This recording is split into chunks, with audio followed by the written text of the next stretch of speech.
তাহলে আমরা কি বলছি এন্ডোপ্লাজমিক প্লাজমিক শব্দটা আসে প্লাজমা থেকে প্লাজমা মানে হলো অর্ধতরল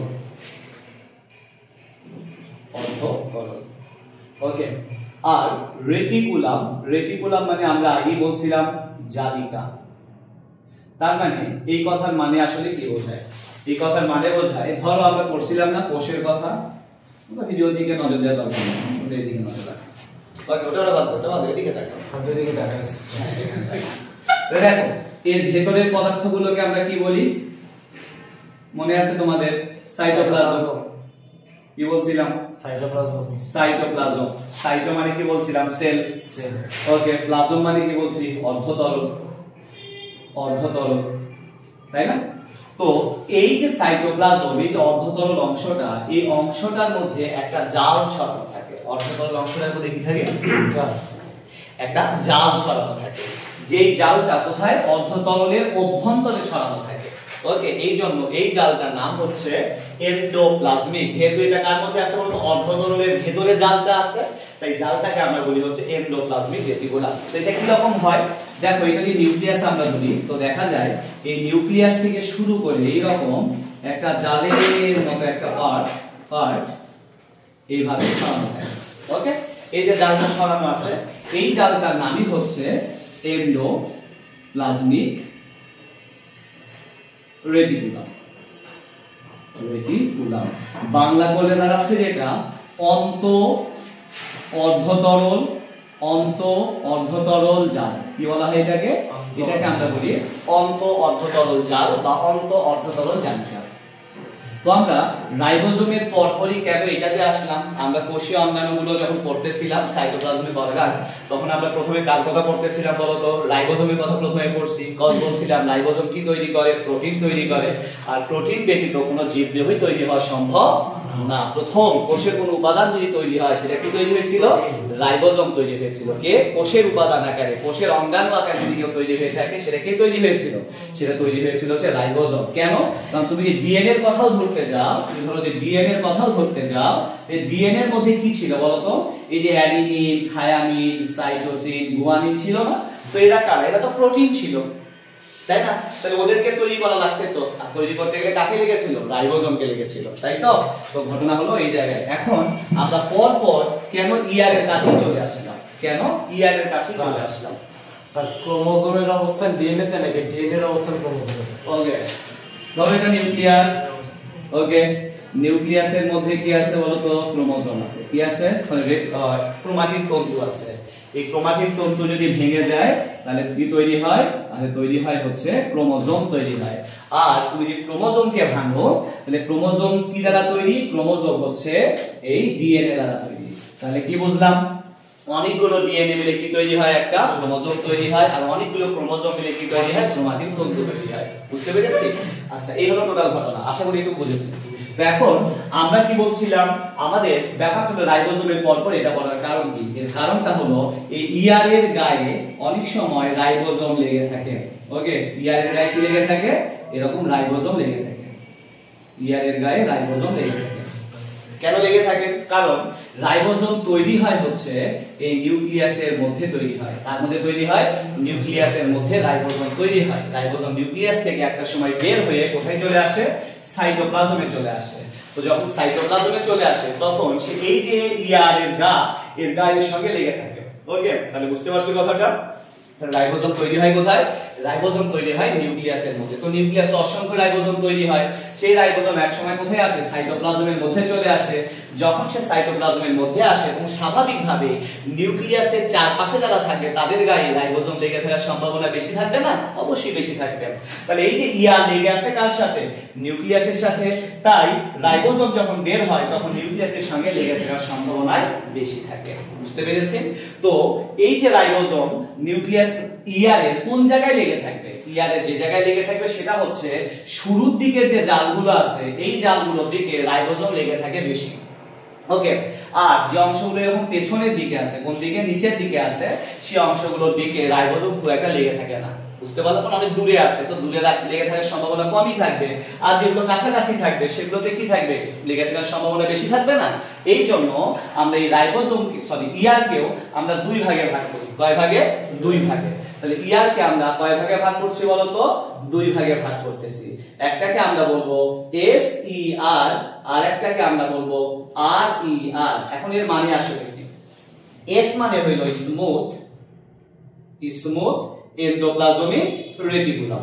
বুঝতে পেরেছি? স্মুথ মানে কি বোঝায় বলো তো? স্মুথ মানে বোঝায় মসৃণ। স্মুথ মানে কি বোঝায়? মসৃণ বোঝায়। আর এটার মানে বোঝায় রাফ, ই আর। রাফ মানে আমরা কি জানি? অমসৃণ। রাফ মানে আমরা কি বুঝি বলো তো? অমসৃণ বুঝি। অর্থাৎ এন্ডোপ্লাজমিক রেটিকুলাম দুই ধরনের হয়, একটা হলো মসৃণ এন্ডোপ্লাজমিক রেটিকুলাম আর একটা হলো অমসৃণ এন্ডোপ্লাজমিক রেটিকুলাম। এখন ভাবো তোমার গায়ে যদি দানা দানা দানা দানা কিছু থাকে বা কোনো কিছুতে যদি দানা দানা কিছু থাকে, সেটা মসৃণ না অমসৃণ? অমসৃণ। তাহলে বলো তো অমসৃণটা কোন দিকে? নিউক্লিয়াসের দিকে না সাইটোপ্লাজমের দিকে? নিউক্লিয়াসের দিকে। আচ্ছা সাইটোপ্লাজম না বলে আমরা কোষ ঝিল্লি বলি। হ্যাঁ, তাহলে আমরা বলতেই পারি এস ই আর যেটা, এস ই আর যেটা সেটা কোন দিকে থাকবে? অবশ্যই কোষ ঝিল্লির দিকে থাকবে। আর রাফ যেটা থাকবে সেটা কোন দিকে থাকবে? অবশ্যই নিউক্লিয়াসের দিকে থাকবে। বুঝলাম? তাহলে আমরা কি বলতে পারি? এন্ডোপ্লাজমিক রেটিকুলাম দুই ধরনের হইতে পারে। একটাকে আমরা বলি হচ্ছে স্মুথ এন্ডোপ্লাজমিক রেটিকুলাম, একটা হলো rough endoplasmic reticulum. Smooth endoplasmic reticulum থাকবে হচ্ছে কোষ ঝিল্লির দিকে, আর রাফ এন্ডোপ্লাজমিক রেটিকুলাম থাকবে কোন দিকে? নিউক্লিয়াসের দিকে। ওকে, যেগুলো রাফ হবে মানে অমসৃণ হবে, তারা কি তৈরি করবে? তারা প্রোটিন তৈরি করবে। আমি লিখে দেব। ওকে, তারা কি তৈরি করবে বলো তো? প্রোটিন তৈরি করবে। কি তৈরি করবে? প্রোটিন তৈরি করবে। কেন? কারণ ওর গায়ে কি লেগে আছে? ওর গায়ে লেগে আছে হচ্ছে রাইবোজোম লেগে আছে। ওকে, আচ্ছা তাহলে স্মুথ গুলো কি করবে? দেখো স্মুথ গুলো সব তো বাইরের দিকে গেছে, কোষ ঝিল্লির দিকে গেছে এবং ওরা অনেকটাই পায়ে রকম করে আছে, তাই না? দুই পা দুই দিকে দিয়ে আছে। তাহলে ঘটনা তুমি বুঝো, তুমি যদি এইভাবে দাঁড়াও, মানে তোমার পা যদি কাছাকাছি থাকে, তাহলে তুমি কি খুব ভালোভাবে দাঁড়াইতে পারবা, নাকি তুমি এইভাবে দাঁড়াইলে ভালোভাবে দাঁড়াইতে পারবা? তুমি শক্তিশালী ভাবে দাঁড়াইতে পারবা না? ওই যে দেখা যায় ক্রিস্টিয়ানো রোনালদো যখন গোল দিত, তখন তোমরা দেখছো না যে পেনাল্টি দেয় বা ফ্রি কিক দেয়, তখন কেমনে দাঁড়ায়? এমনি শক্তিশালী ভাবে দাঁড়ায়, তাই না? এসে মনে করো একটা কিক দিচ্ছে, তাই না? অনেক জোরে জোরে কিক দিতে পারে, তার মানে সে তখন কি থাকে? খুব শক্তিশালী অবস্থায় থাকা সম্ভব, রাইট? তো স্বাভাবিকভাবে এই অংশটা যদি প্রোটিন তৈরি করে থাকে, তাহলে এই অংশটা কি করে? কোষকে বা নিউক্লিয়াসকে, কোষের ভেতরের পার্টগুলো কি করতে পারে? স্থিতিশীলতা প্রদান করতে পারে। জানো, ধরো এখানে কি করছে? দুই দিক থেকে কোষকে টেনে ধরে রাখছে না? এইভাবে এভাবে টেনে ধরে রাখছে, যাতে করে এই কোষ ঝিল্লি কি হইতে না পারে? উপরের দিকে জড়াই যেতে না পারে, অথবা কি হইতে না পারে? চাপটা চুপটা খেয়ে যা না যায়। তো এই জন্য কে কাজ করে থাকে?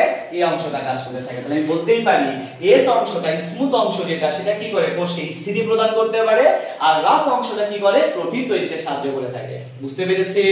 ওকে, এবার আমরা যাবো যে বিষয়টাই, সেটা হলো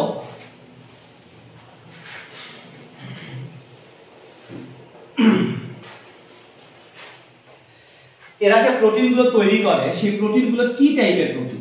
এরা কি তৈরি করে? বলছিলাম প্রোটিন তৈরি করে না? প্রোটিনটা কি টাইপের প্রোটিন তৈরি করে?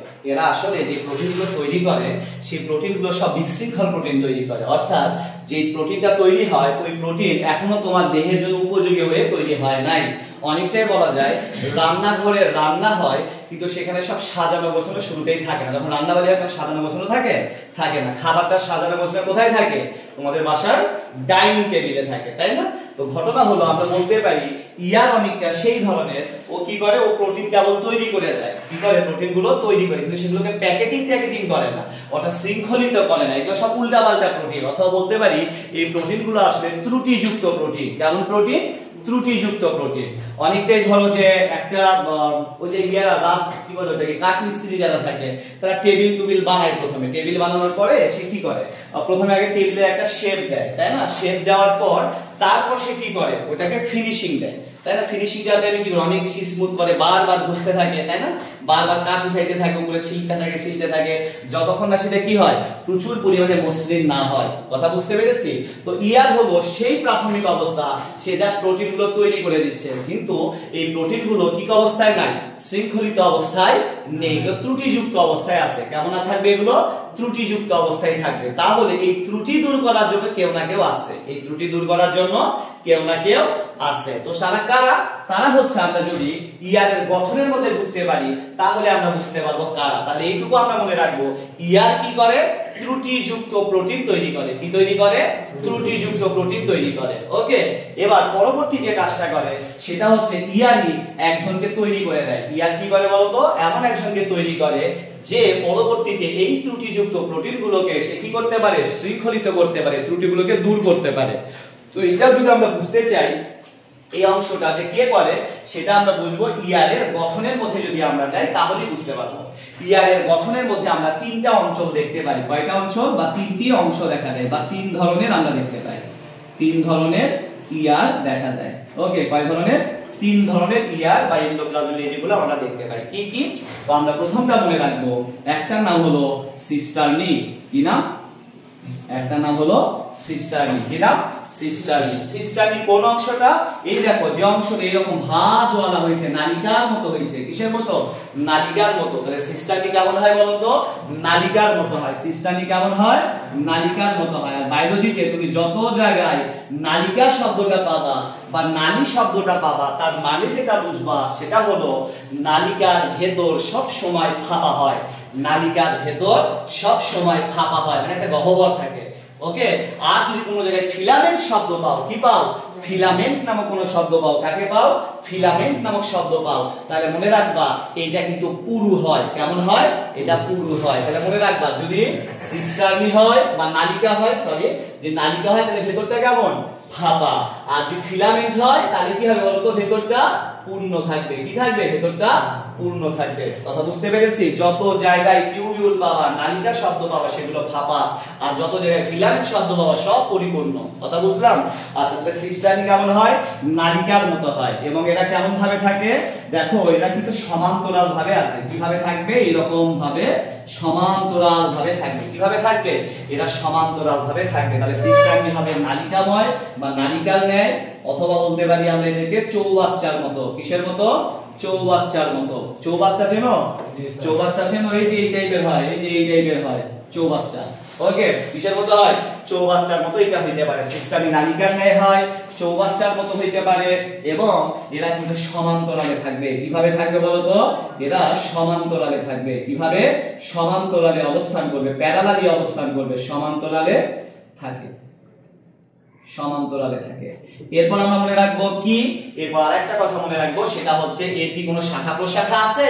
এর কোনো শাখা প্রশাখা নেই। এর কি নেই? কোনো শাখা প্রশাখা নেই। এর কোনো শাখা প্রশাখা নেই, মানে এর থেকে কোনো শাখা বের হবে না। তার মানে এরা হবে শাখাবিহীন। এরা কেমন হবে বলতো? এরা হবে শাখাবিহীন হবে। তাহলে আমরা কি কি বললাম? সিস্টার্নি কেমন হবে? এর গঠনের মধ্যে আমরা তিনটা টাইপ দেখতে পাই। সিস্টার্নি যেটা হবে নালিকার মতো বা চৌবাচ্চার মতো হইতে পারে, সমান্তরালে থাকে এবং শাখাবিহীন হয়। অনেক ক্ষেত্রে শব্দটা ফোস্কা আমরা না বলি, এটা বললেই হবে। ওকে, আমরা দ্বিতীয়তে যাই। দ্বিতীয়টার নাম হচ্ছে, সেটার নাম হচ্ছে ভেসিকল। কি মনে রাখবা? ভেসিকল। কি মনে রাখবা? ভেসিকল। ভেসিকল শব্দটা আসলে ভেসেল থেকে। কি থেকে? ভেসেল।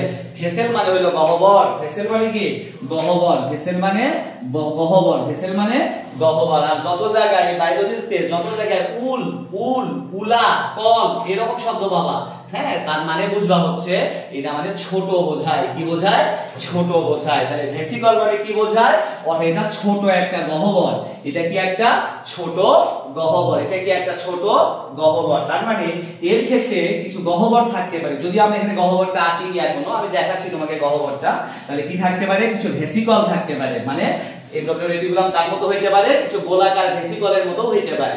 তো এই ভেসিকল গুলো কিভাবে থাকে আমরা যদি তোমাকে এভাবে দেখাই, এখানে ধরো এই হলো সিস্টার্নি, আমরা দিলাম,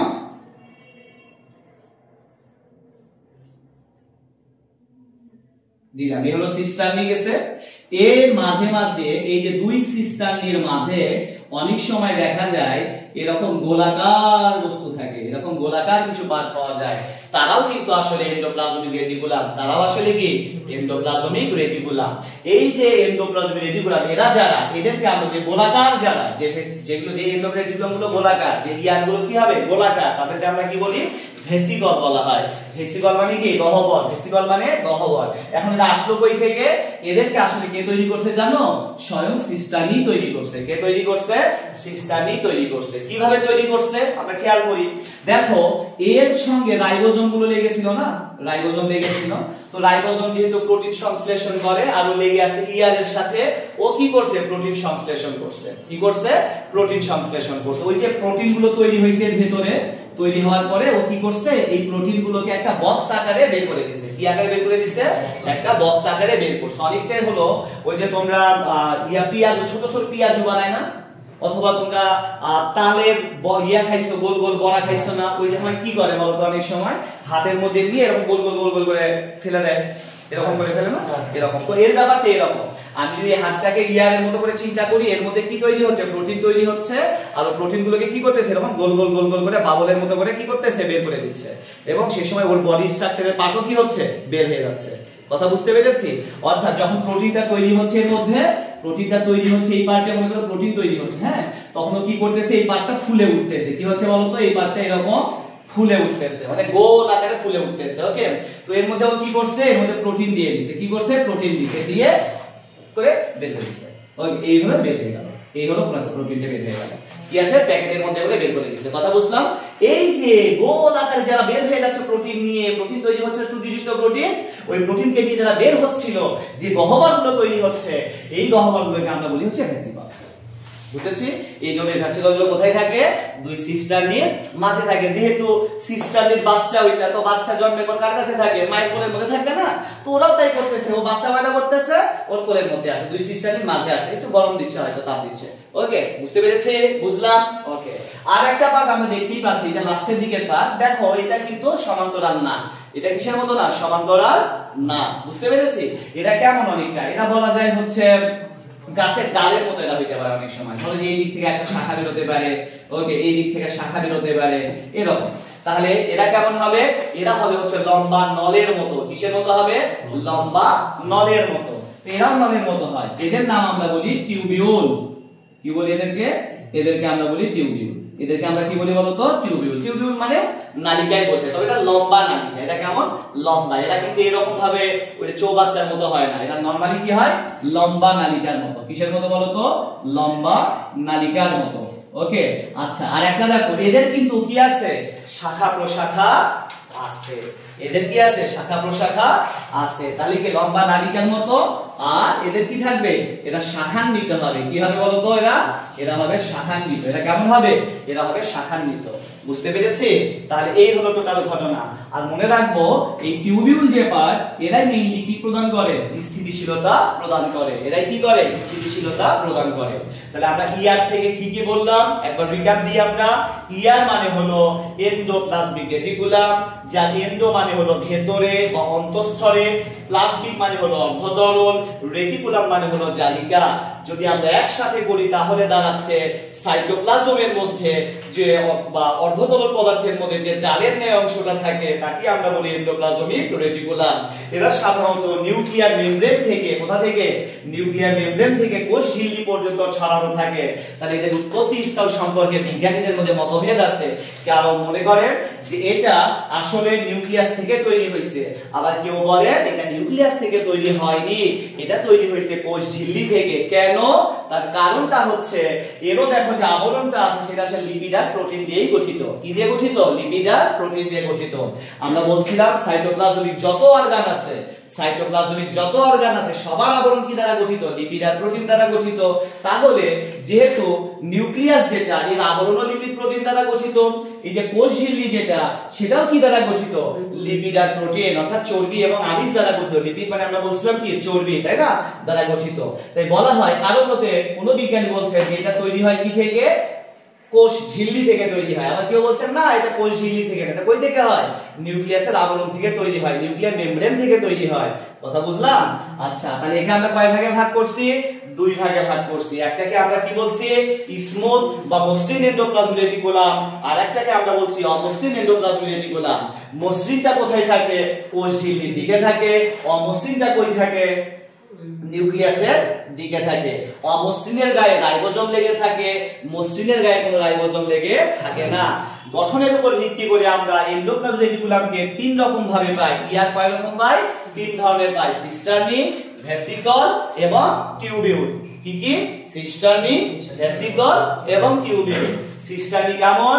নালিকার মতো বা চৌবাচ্চার মতো, এবং এরা সমান্তরালে থাকবে এবং শাখাবিহীন হবে। ভেসিকল গুলো কেমন? সিস্টার্নির প্রান্তভাগ, সিস্টার্নির প্রান্তভাগ ফুলে উঠে, কি হয়ে?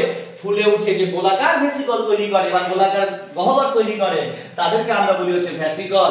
ভেসিকল দুই ধরনের হইতে পারে, কিছু ছোট হইতে পারে আর কিছু বড় হইতে পারে। ছোট বড় দুই টাইপেরই হয়, তাই ভেসিকলকে আমরা দুই রকম বলবো, ক্ষুদ্র ভেসিকল, বৃহৎ ভেসিকল। ওকে। আরেকটা অংশ টিউবিউল, যেটা লম্বা নালিকার মতো, এবং এরা কি হবে? এরা হবে শাখান্বিত হবে। কি হবে এরা? এরা হবে শাখান্বিত। টিউবিউলের অংশটাই কি করে থাকে বলো তো? টিউবিউলের অংশটা কি করে? স্থিতি প্রদান করে। আর বাকিগুলো কি করে? প্রোটিন সংশ্লেষণ করে। সংশ্লেষণ মানে তৈরি করা, সংশ্লেষণ মানে তৈরি করা। বুঝতে পেরেছি? ক্লিয়ার? কোনো ঝামেলা আছে? ওকে, বন্ধ করে দাও, বন্ধ করে দাও, বন্ধ করে দাও। আচ্ছা, হ্যাঁ, শেষ।